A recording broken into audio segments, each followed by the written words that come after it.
গ্রামীণ ব্যাংকের চতুর্থ শ্রেণীর কর্মচারীদের আজকের এই আন্দোলনে সমাজতান্ত্রিক ছাত্রফ্রন্টের পক্ষ থেকে সংহতি জানাচ্ছি এবং অত্যন্ত ক্ষোভের সাথে আমরা জানাচ্ছি আজকে এই যখন কর্মচারীরা এখানে দাঁড়িয়েছে, সকালবেলা এখানে পুলিশি যে বর্বর আক্রমণ হয়েছে সেই আক্রমণের নিন্দা জানাচ্ছি।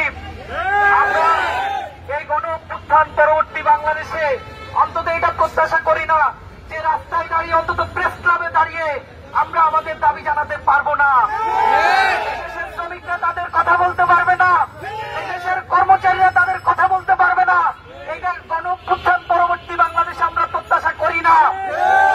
এই গণ অভ্যুত্থানটা আসলে করেছে কারা?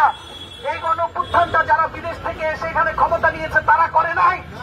এই গণ অভ্যুত্থানটা এই দেশের এনজিও বাদীরা করে নাই। এই গণ অভ্যুত্থান করেছে দেশের সাধারণ জনগণ। এই সাধারণ জনগণের মধ্যে আমরা বলতে চাই আজকে যারা সেই প্রেস ক্লাবে দাঁড়িয়েছে তারাও কিন্তু আছে, তারাও কিন্তু ছিল, নানাভাবে ছিল। এখন কথা হচ্ছে যে কথাটি তারা আওয়ামী লীগের আমলে বলেছে বারে বারে শোনে নাই, তারা ধরে নিয়েছে যে এই সরকার অন্তত তাদের কথা শুনবে এবং সেই জায়গা থেকে তারা এসেছে তাদের কথা বলতে। কিন্তু আমরা দেখতে পাচ্ছি যে অতি উৎসাহী প্রশাসন যে ডক্টর ইউনূসের নামের সাথে গ্রামীণ ব্যাংক যুক্ত বলে তারা মনে করছে ডক্টর ইউনূসের নামের সাথে যে প্রতিষ্ঠান যুক্ত সেই প্রতিষ্ঠানের কর্মচারীরা প্রতিবাদ করতে পারবে না। এটা অত্যন্ত দুঃখজনক। আমরা মনে করি যে কোনো প্রতিষ্ঠান বাংলাদেশের যে পদ্ধতিতে চলে এখানকার সেক্টরগুলো সম্পর্কে সবাই জানে।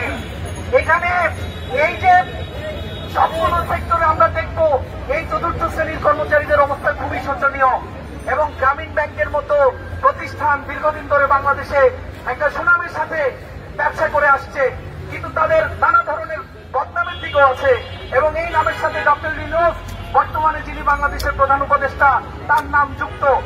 সেখানে আমাদের কথা নয়, আমাদের কথা হচ্ছে যে আজকের যুগে এই কত বছর চাকরি করলে একটি প্রতিষ্ঠানে আমাকে স্থায়ীকরণ করা হবে, আমি কত বছর শ্রম দিলে আমাকে আপনি স্থায়ী শ্রমিক বলবেন, এই কথাটি বলার জন্যই আমরা দেখতে পাচ্ছি এই মানুষরা এসেছে। তবে ডক্টর ইউনূসের প্রতিষ্ঠান বলে তারা আসতে পারবে না, তারা তাদের দুঃখের কথা বলতে পারবে না, রাস্তায় দাঁড়াতে পারবে না। যে অতি উৎসাহী পুলিশ বন্ধুরা এই যে লাঠিচার্জ করছেন কিংবা হুমকি দিচ্ছেন তারা অত্যন্ত অন্যায় করছেন এবং বলতে চাই এই ধরনের ঘটনা অতীত ইতিহাসে অনেক ঘটেছে। আমরা অন্তত এই অন্তর্বর্তীকালীন সরকারের কাছ থেকে সেটা প্রত্যাশা করি না, অন্তর্বর্তীকালীন সরকারের প্রশাসনের কাছে সেটা প্রত্যাশা করি না। বন্ধুগণ, এটা একটা দিক বললাম। আরেকটা দিক বলতে চাই, এইখানে যারা জড়ো হয়েছে আমরা তাদের কথা শুনেছি। দৈনিক মজুরি 600 টাকা, বন্ধের দিক সে মজুরি পাবে না। এই 600 টাকায় বাংলাদেশের সংসার চলে না, যে কোনো মানুষের সংসার চলে না। আপনি ঢাকা শহরে রিক্সা চালালেও প্রতিদিন 1,500 টাকা আয় করতে পারবেন। এখানে 600 টাকা মাত্র আপনার মজুরি দিয়ে আপনি বছরের পর বছর চলছেন এবং আপনাকে বলা হচ্ছে আপনি একটা কাজের লোক, আপনার একটা মর্যাদা আছে, সেই মর্যাদা সে আপনাকে দিচ্ছে না। আজকে দেয়ালে পিঠ থেকে যাওয়ার পরে যে মানুষটা আজকে এখানে এসে দাঁড়িয়েছে আমরা তাদের সাথে সংহতি জানাতে এসেছি এবং সংহতি জানিয়ে আমরা বলতে চাই যে এই যে একটা স্বপ্নের কথা ডক্টর মোহাম্মদ ইউনূস বলেছেন গণ অভ্যুত্থান পরবর্তী বাংলাদেশে এসে, আমরা বলতে চাই এটা শুধু তার স্বপ্ন নয়, এটা আমাদের স্বপ্ন। গণ অভ্যুত্থান পরবর্তী বাংলাদেশ কেমন হবে এই কথা বলে বলে আমরা কি শুধু বলে যাব, টেলিভিশনে প্রচার হবে এবং বিভিন্ন জায়গায় টকশো করবো? গণ অভ্যুত্থান পরবর্তী বাংলাদেশ কেমন হবে সেটা কি গ্রামীণ ব্যাংকের চতুর্থ শ্রেণীর একজন কর্মচারী সে কি বলতে পারবে না? গণ অভ্যুত্থান পরবর্তী সে কেমন থাকবে অথবা কেমন নেই, তার সন্তানের লেখাপড়া সে করাতে পারছে না, এই কথা সে বলতে পারবে না। এই যে একটা বৈষম্যমূলক বাস্তবতা, এই বাস্তবতার বিরুদ্ধে গণ অভ্যুত্থান হয়েছিল। সেই গণ অভ্যুত্থানের চেতনার কথা বলতে কিন্তু আজকে আমরা রাস্তায় এসেছি, এখানে এনারা এসেছেন এবং আমরা বলতে চাই সরকারকে অনেকগুলো সেক্টরকে সামাল দিতে হচ্ছে এবং বলতে হচ্ছে যে অসংখ্য সেক্টর গুলো এসে কথা বলছে এবং তারা বলছে আমাদের আসলে কিছু করার নেই।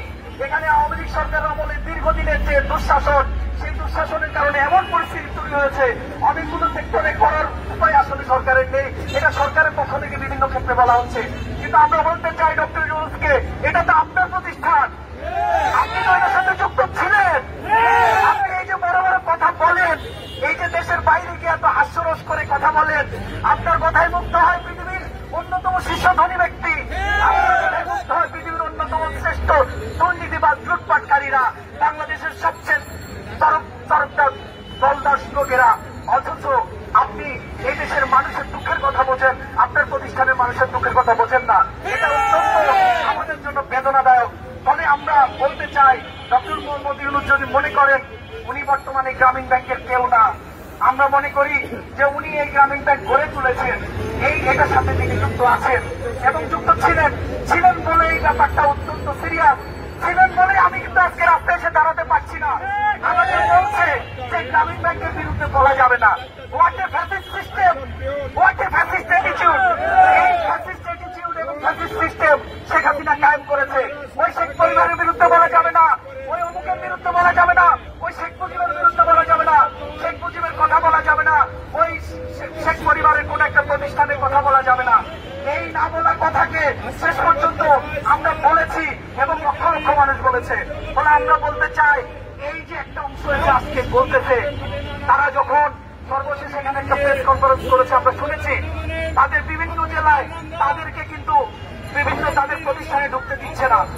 আপনি একটা স্বাধীন দেশের নাগরিক, এরকম একটা গণঅভ্যুত্থান করেছেন জলজান্ত, আপনি এসে একটা প্রেস কনফারেন্স করে আপনার দুঃখের কথা বলতে পারবেন না, আপনাকে প্রতিষ্ঠানে ঢুকতে দিবে না।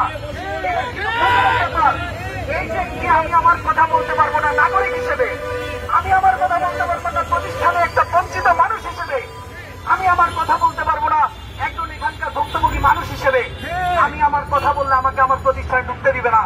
অথচ কথা ছিল আমি কাজ পাবো, আমার বেঁচে থাকার অধিকার থাকবে, আমার মৌলিক অধিকার রাষ্ট্র নিশ্চিত করবে, আমাকে সে কাজ নিশ্চিত করবে।